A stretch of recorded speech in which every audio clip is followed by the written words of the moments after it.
You mean they're really afraid of it? Asked Commander Veeler, her antennae twitching with a mix of disbelief and intrigue. Her luminous green eyes glowed faintly in the dim light of the starship's command deck. Afraid isn't the word, Commander, replied Crix, the ship's senior xenologist, as he leaned over the holomap displaying a flickering image of a desolate region on a distant blue planet. The silent zone. It's not just feared. It's avoided. Even the most daring species, those who've braved black holes and fought interstellar wars, steer clear of it. Veeler tapped her claws rhythmically against the armrest of her seat, her gaze fixed on the hologram. What's the reason? Radiation? A gravitational anomaly? Something natural must explain it. Crix shook his elongated head, his golden skin catching the faint glow of the map. That's the thing. We've detected no radiation spikes, no unusual gravitational forces, nothing. On every level we can measure, it's silent. Too silent. Veeler's expression tightened. And yet, humans built a base there? Typical. They're either ignorant or ridiculously brave. It's worse than that, Crix replied. They're curious. The reports suggest that they've noticed the anomalies too. Communications fail when you enter the zone. Instruments go haywire. Yet they keep going back, digging deeper, experimenting. It's as if they can't leave it alone. From the corner of the command deck, a deep voice rumbled. Perhaps they've already awakened something they shouldn't have. Veeler turned to face Kale, the ship's security chief, who had remained silent until now. His bulky frame and scarred exoskeleton gave him an air of authority. Explain, she ordered. Kale stepped forward, his talons clicking against the metallic floor. The silent zone has been whispered about in ancient archives, long before humans evolved. It's said to be a wound in the fabric of the cosmos, a place where natural laws break down. Civilizations that have meddled with such places in the past, they've vanished. Vanished? Veeler echoed. You mean destroyed? Kale's dark eyes narrowed. No, destroyed would imply there's something left. Vanished means erased. The room fell silent, save for the faint hum of the starship's engines. Veeler's mind raced as she considered the implications. If Kale's words were true, then the humans meddling in the silent zone wasn't just reckless, it was catastrophic. We have to warn them, Veeler said firmly, rising from her seat. If they've stirred something dangerous, it could threaten not just their planet, but the entire galaxy. Crix hesitated, his voice cautious. Commander, do you think they'll listen? Humans aren't known for heeding warnings from outsiders. They'll listen, Veeler said, her tone resolute. They have to. As the starship altered its course toward Earth, Veeler couldn't shake the unease settling over her. The Silent Zone, a name that sounded so benign, yet harbored a darkness that terrified even the most advanced beings in the cosmos. What secrets lay hidden there? And had humanity already gone too far? The journey to Earth was tense. The crew spoke in hushed tones, exchanging theories and sharing tales from their respective civilizations about forbidden places like the Silent Zone. Kale, ever the pragmatist, spent the trip preparing contingencies in case their intervention wasn't welcomed. Crix, on the other hand, buried himself in ancient star charts and archived reports, searching for any clues that could explain the Silent Zone's existence. When they arrived in orbit, Earth appeared peaceful from above. Its blue oceans and swirling white clouds gave no indication of the horrors that might be brewing below. Veeler ordered a secure channel to be opened, but as Crix predicted, the humans were skeptical. "This is Commander Veeler of the Axian Alliance," she began, her voice steady but urgent. "We come with a warning about your Silent Zone. Your activities there could have disastrous consequences." The response from the human base was terse.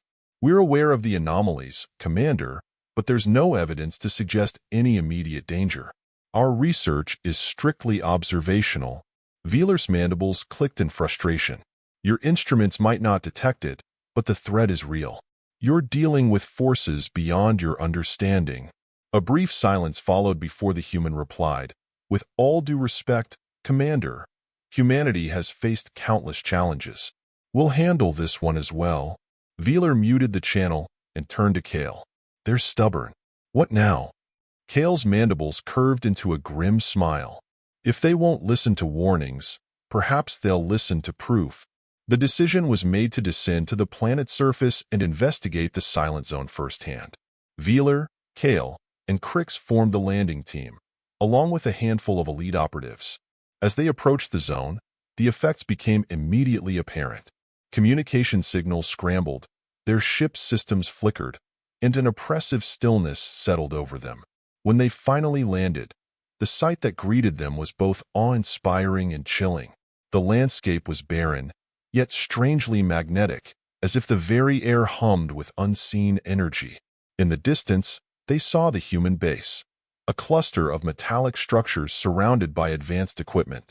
Despite the humans' earlier confidence, there was an undeniable tension in the air. As Veeler's team approached the base, they were met by a group of human scientists, their expressions a mix of curiosity and caution. One stepped forward, a tall man with sharp features and a commanding presence. "I'm Dr. Ethan Hayes, lead researcher here. I assume you're here to persuade us to abandon our work?" Veeler's gaze didn't waver. "We're here to show you why you should." Dr. Hayes gestured for them to follow, leading them into the heart of the base. As they walked, he explained their findings. "We've detected unusual electromagnetic patterns, disruptions in time perception, and what might be a new form of energy. It's groundbreaking. If we can harness it, the possibilities are endless." Or, Crix interjected, "it could be a Pandora's box. Have you considered the cost?" Hayes hesitated before responding. "We're scientists. It's our job to explore the unknown." Inside the base, they were shown the centerpiece of the operation, a massive device designed to probe the silent zone's core. Veeler's unease deepened as she observed the machinery. The device pulsed with an unnatural light, and its readings displayed patterns that defied logical explanation. "Turn it off," she demanded. "Now." Hayes folded his arms. "We're on the verge of a breakthrough. Why would we stop now?" Before Veeler could respond, the ground beneath them trembled. The lights flickered, and a low, resonant hum filled the air. Panic spread through the base as equipment malfunctioned and alarms blared. Kale drew his weapon. "This is no anomaly. Something's waking up." The next moments were chaos. Shadows twisted and warped, forming shapes that seemed almost alive.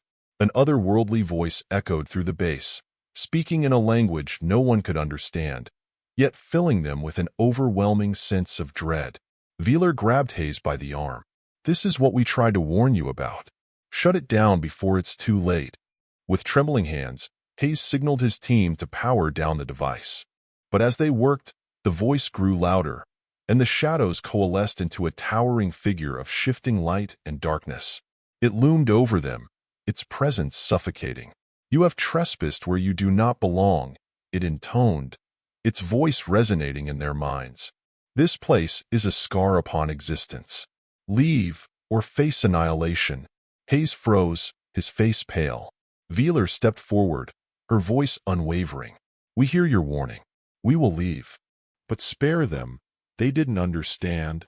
The entity regarded her for a moment before the shadows began to recede. "Go, and tell your kind to forget this place." As quickly as it had appeared, the entity vanished, leaving the base in ruins. Veeler's team helped the shaken humans evacuate, their earlier arrogance replaced with humbled silence.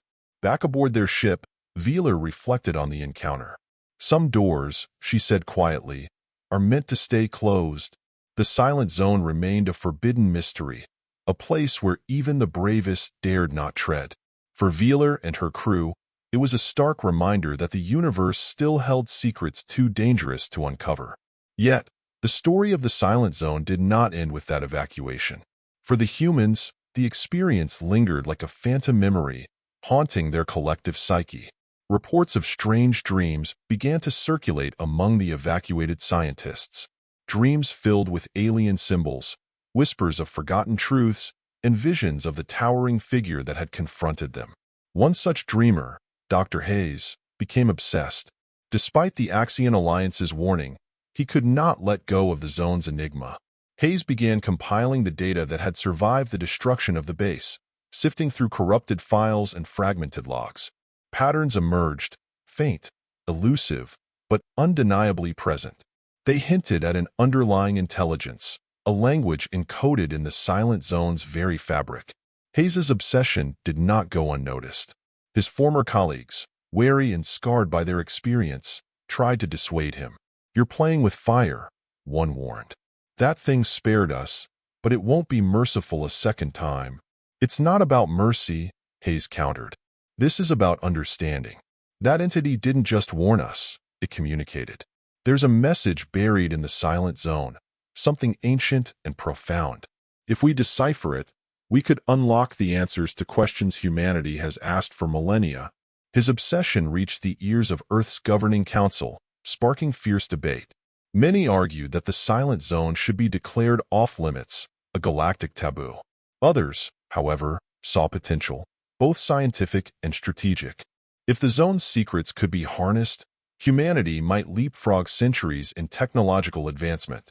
In the end, a compromise was reached. Hayes would lead a clandestine research effort, but only under the strictest oversight and far from the zone itself.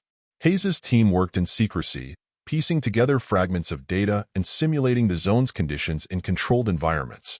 The deeper they delved, the stranger the patterns became. At first, they seemed like abstract noise, random fluctuations in energy fields. But as the team analyzed them, correlations emerged. A repeating signal, intricate and multilayered. It was as if the zone were trying to speak. Years passed, and the project made incremental progress. Hayes aged, his obsession turning into a mixture of awe and dread. Then, one night, everything changed. A breakthrough came, not from human ingenuity, but from the entity itself. In a dream, Hayes found himself standing in the silent zone, though he knew he was asleep. The landscape was vast and empty, bathed in an otherworldly glow. The towering figure appeared before him, its form less menacing this time, more patient. "You persist," it said, its voice reverberating in his mind like the toll of a distant bell. "Do you not fear annihilation?" Hayes, trembling but resolute, replied, "I fear ignorance more." "What is this place? What are you?" The entity seemed to consider his words. "This place is the scar of a great war, fought before time as you know it began. We are its remnants, echoes of those who sought to shape existence itself. The silent zone is not a location. It is a wound, and we are its guardians." Hayes's breath caught. Why allow us to glimpse it? Why not seal it away? "Because to seal it would be to forget," the entity answered. "And forgetting invites repetition. Your kind, reckless as it is, possesses the curiosity needed to remember, but not yet the wisdom to wield what you uncover. You are at a crossroads, mortal. Choose wisely." Hayes awoke in a cold sweat, the entity's words etched into his memory. The dream had left behind more than fear. It had imparted understanding. Hayes immediately recorded everything he could recall, sharing it with his team. To his astonishment, the dream's symbols matched the patterns they had been studying. The entity had given them a key, a way to decode the silent zone's language. Over the following months, the team worked tirelessly, unraveling the message layer by layer. What they discovered shook them to their cores. A warning encoded in waves of energy, a cautionary tale of civilizations consumed by their own hubris. The message detailed the creation of the silent zone, a desperate act by an ancient species to contain a force they could not control. The force was described only as the unmaking, a power that could dissolve reality itself. Hayes presented his findings to the Axion Alliance and Earth's Council. The revelation was met with a mix of fear and awe. The silent zone was not merely a forbidden place. It was a tombstone, a testament to the dangers of unbridled ambition. The decision was unanimous. The silent zone would be quarantined indefinitely, marked as a no-go zone for all sentient species. Beacons were deployed around its perimeter, broadcasting the decoded warning in every known language. Yet, Hayes's work was not without consequence. His obsession had left him estranged from his peers, and the dreams of the entity continued to haunt him. He became a recluse, writing a final manuscript he titled The Wound and the Mirror. In it, he reflected on the silent zone as a mirror for humanity, a place that revealed not just the cosmos's secrets, but the fragile, precarious nature of existence itself. Years later, Hayes disappeared. Some claimed he ventured back to the silent zone, driven by an insatiable need for answers. Others believed the entity had summoned him, deeming him worthy of further truths. Whatever the case, his work remained a legacy, a reminder of the thin line between discovery and destruction. The silent zone endured, silent as ever, its secrets partially revealed yet forever enigmatic. For those who dared to dream of its mysteries, the warnings were clear. Some knowledge is not meant to be uncovered. And in the stillness of the zone, the Guardians watched, waiting for the day when curiosity would once again collide with the void.